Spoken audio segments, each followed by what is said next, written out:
नमस्कार दोस्तों उत्तर प्रदेश के बदायूं में जिस तरीके की हृदय विदारक घटना सामने आई वो बेहद हैरान करने वाली है।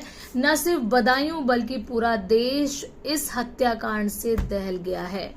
तो हम आपको इसकी ताजा अपडेट दे दें तो ताजा अपडेट के मुताबिक जो आरोपी था साजिद, उसको एनकाउंटर में मार गिराया गया है, जबकि उसका जो भाई है जाबिद, उसकी गिरफ्तारी के लिए पुलिस दबिश दे रही है। और इस बीच दोनों आरोपियों के जो पिता हैं और चाचा हैं उनसे पूछताछ की जा रही है इस पूरे मामले को लेकर। और दूसरी अपडेट ये है कि डीएम ने एनकाउंटर के मजिस्ट्रेट जांच के आदेश दे दिए हैं। और इसके अलावा तीसरी अपडेट ये है कि दोनों बच्चों के शव को दफन कर दिया गया है, दबा दिया गया है, जबकि आरोपी जिसका एनकाउंटर हुआ था उसको भी परिवार वालों को दे दिया और जिसके बाद उसे सुपुर्दे खाक कर दिया गया। तो ये थी ताजा अपडेट और जो दर्शक हमारे साथ हैं उनको ये पूरा मामला भी बताना जरूरी है। तो ये पूरा मामला शुरू होता है कल शाम से।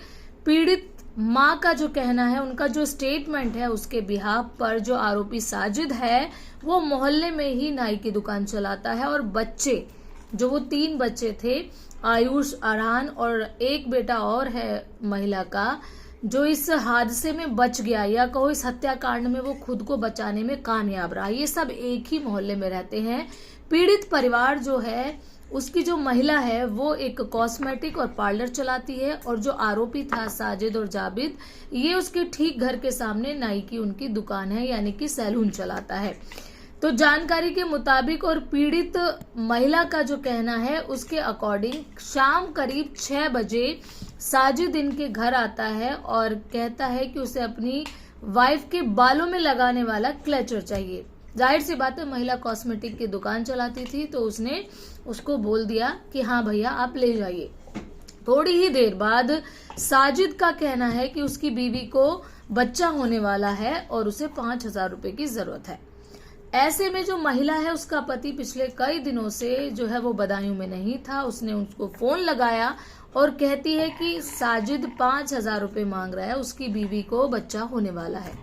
तो उसके पति ने जो जवाब दिया, उसने कहा कि अच्छे लोग हैं, आप पैसे दे दो।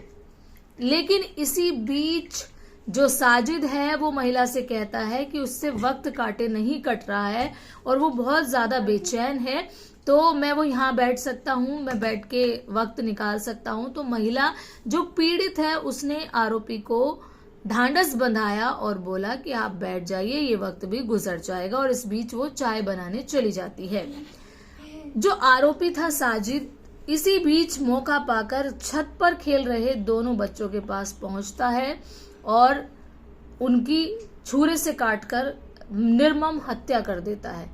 बताया जा रहा है कि उन तीनों बच्चों को उसने अलग अलग टास्क दिए, किसी से पानी लाने के लिए कहा, किसी से दुकान से गुटखा लाने के लिए कहा, और जो जो ऊपर आता गया उसी को वो चाकू से काटकर, छुरी से काटकर उनकी हत्या करता चला गया। पहले सबसे बड़े बेटे को मारा, उसके बाद सबसे छोटा बेटा, और तीसरा बेटा जो दुकान से सामान लेने के लिए, गुटखा लाने के लिए उसने भेजा था, जब वो घर पहुंचा तो सबसे तीसरी बार में उसको गला रेतने वाला था, लेकिन वो किसी तरीके से खुद को बचाकर आरोपी से भाग गया और नीचे आकर अपनी माँ और दादी को बोला कि जल्दी चलिए, घर से बाहर निकलिए। वो बच्चा भी मात्र 8 साल का था।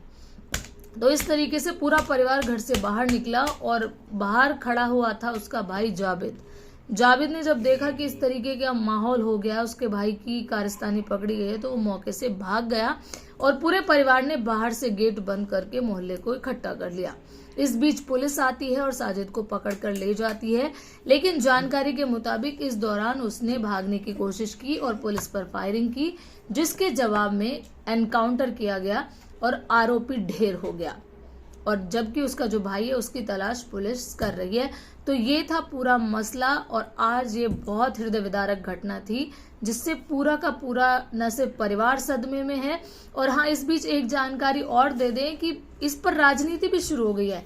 समाजवादी पार्टी ने बीजेपी पर आरोप लगाया है कि चुनाव से ठीक पहले सांप्रदायिक माहौल बिगाड़ने के लिए और वोट बैंक की राजनीति करने के लिए बीजेपी ने ये सब कुछ किया है और बीजेपी ने सब कुछ नहीं किया, इसे एक तरीके से लॉ एंड ऑर्डर से जोड़ दिया है। और इस तरीके से जो स्टेटमेंट दिया उसके बाद बीजेपी का भी यही कहना है कि समाजवादी पार्टी को इस तरीके के बयानबाजी से बचना चाहिए, बल्कि पीड़ित परिवार को सांत्वना देना चाहिए जिनके 2 मासूम बच्चे उनकी आंखों के सामने ही गला रेतकर मौत के घाट उतार दिए गए हैं। तो कैसी लगी आपको वीडियो प्लीज कमेंट करके जरूर बताएं। वीडियो पसंद आए तो इसे लाइक करें, शेयर करें, चैनल पर नए हैं तो सब्सक्राइब करें। मिलते हैं नेक्स्ट वीडियो में, टिल देन।